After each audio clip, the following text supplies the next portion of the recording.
நம்ம இன்றைக்கி என்ன பார்க்க போகிறோம்னா ஐஸ்கிரீம் எப்படி பண்ணலான்ட்டு பார்க்க போகிறோம். அது எப்படி பண்ணலாம்னு உங்களுக்கு காமிக்கிறேன். இப்போது வாங்க பார்க்கலாம் அப்படின்ட்டு. How to make ice cream, homemade ice cream எப்படி பண்ணலான்ட்டு நான் அந்த வீடியோவில் உங்களுக்கு காமிக்கிறேன். தெளிவாக பார்க்கலாம். பேன் எடுத்து வச்சுருக்கோம். பேன் ஹீட் ஆகிட்டு இருக்குது. இப்போ கேஸ் அடுப்பு தான் நம்ம பண்ண போகிறோம். இப்போ நம்ம மில்க் ஆட் பண்ணிடலாம்.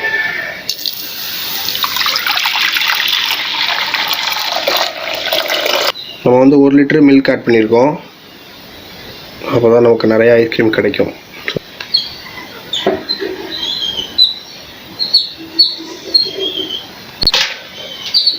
இப்போ நல்லா பால் எப்படி கொதிக்க பாருங்கள். இந்த மாதிரி நல்லா கொதிச்சுட்டே இருக்கும். நம்ம கைவிடாமல் கிண்டிகிட்டே இருக்கணும். கிண்டிகிட்டே இருக்கும்போது நமக்கு வந்து நல்லா பால் சுண்டி வரும். நம்ம ஃப்ரெஷ்ஷான பால் தான், நம்ம வந்து வாட்டர் ஆட் பண்ணக்கூடாது. வாட்டர் ஆட் பண்ணாமல் ஃப்ரெஷ்ஷான மில்க் அப்படியே நீங்கள் கொதிக்க வைக்க வேண்டியதான். இப்போ 2 ஸ்பூன் கார்ன்ஃப்ளவர் மாவு எடுத்துருக்கோம். அதில் கொஞ்சோண்டு மில்க் ஆட் பண்ணி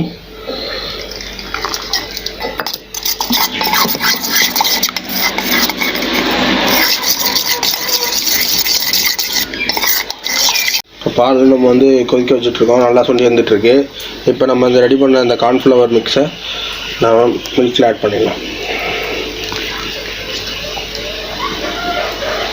ஆட் பண்ணி அப்படியே கிண்டிகிட்டே இருக்கணும் கண்டினியூஸாக. இப்போ ஏன் நம்ம கார்ன்ஃப்ளவர் போட்டோம்னா இந்த மிக்ஸ் வந்து இப்போ இந்த பால் வந்து நல்லா க்ரீமியாக ஐஸ்கிரீம் பதத்துக்கு வரணும்னா நம்ம இந்த மாதிரி கார்ன்ஃப்ளவர் உங்கள் வீட்டில் என்ன இப்போ இருக்கோ அந்த ஃப்ளோர் போட்டுக்கலாம். இப்போ வந்து அரிசி மாவுனாலும் போட்டுக்கலாம், கோதுமை மாவுனாலும் போட்டுக்கலாம், மைதா எது இருந்தாலும் நீங்கள் போட்டுக்கலாம். இப்போ நம்மள்ட்ட கார்ன்ஃப்ளவர் இருக்குது. நம்ம கார்ன்ஃப்ளவர் போட்டு அந்த நம்ம ஹீட் ஆகிட்டு நம்ம மிக்ஸ் பண்ணும்போது நமக்கு க்ரீமியாக அந்த ஐஸ்கிரீம் பதத்துக்கு வந்தோன்னே நம்ம இறக்கிடலாம்.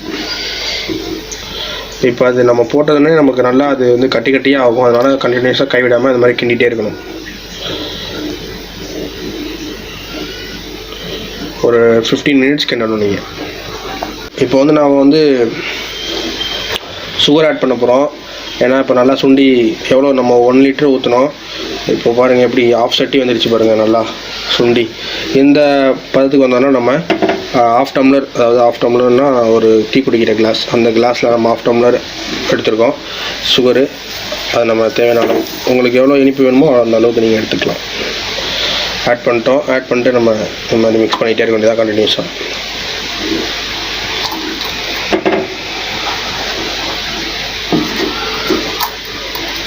இப்போ வந்து நல்லா எப்படி வந்துருச்சு பாருங்கள். நல்லா சூடாக நல்லா மிக்ஸ் பண்ணுங்கள். நல்லா மிக்ஸ் பண்ணிகிட்டே இருக்கணும். நல்லா நம்ம மிக்ஸ் பண்ணிட்டே இந்த மாதிரி பாருங்கள். நல்லா இருந்துச்சு. இந்த ஸ்டேஜில் நம்ம ஏலக்காய் 4 நசுக்கி வச்சுருக்கோம்.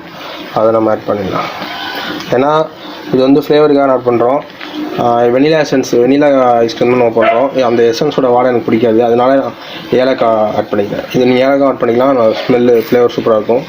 வெனிலா உங்களுக்கு பிடிச்சிச்சு அப்படின்னா வெனிலா எசன்ஸ் நீங்கள் ஆட் பண்ணிக்கலாம். ஓகேவா?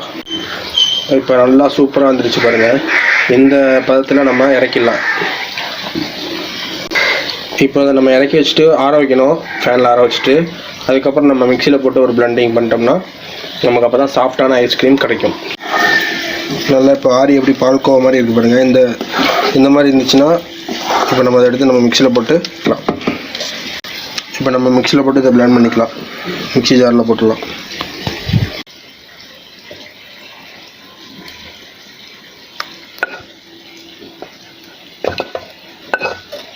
இப்போ வந்து நம்ம அதை பிளெண்ட் பண்ணி வச்சுருக்கோம். இதை வந்து ஒரு ஏர்டைட் கண்டெய்னரில் ஆட் பண்ணிக்கலாம். ஏன்னா அப்போ தான் காற்று போகாமல் நல்லா க்ரீமாக நமக்கு ஃப்ரீஸ் ஆகும். 3 ஹவர்ஸ் கழித்து கொஞ்சம் ஃப்ரீஸ் ஆகிருக்கும். அதை திரும்பி பிளெண்ட் பண்ணிட்டு திரும்ப ரைட்டாக மூடிட்டோம். இப்போ ஃப்ரீசரில் 3 ஹவர்ஸ் வைக்கணும். இப்போ ஃப்ரீசரில் 3 ஹவர்ஸ் நம்ம வைக்கிறதுக்கு வச்சாச்சு. க்ளோஸ் பண்ணிடலாம். இப்போ 3 ஹவர்ஸ் கழித்து நம்ம எடுத்துட்டோம் ஃப்ரீசர்லேருந்து. எப்படி இருக்குது ஐஸ்கிரீம் மாதிரி இருக்குது பாருங்கள். இன்னும் கொஞ்சம். இப்போ இதை எடுத்து மறுபடியும் மிக்ஸி ஜாரில் போட்டு பிளெண்ட் பண்ணிவிட்டு அப்புறம் திரும்பி 8 ஹவர்ஸ் வச்சிட்டோம்னா நமக்கு ஐஸ்கிரீம் ரெடி ஆயிரும்.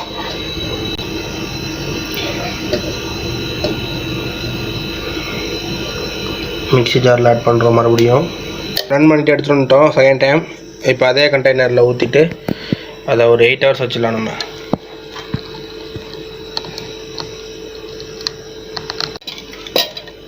இப்போ மூடி போட்டு மூடி வச்சிடலாம். லாக் பண்ணிடலாம். ஏர் லாக் பண்ணியாச்சு, லாக் ஆகிடுச்சு.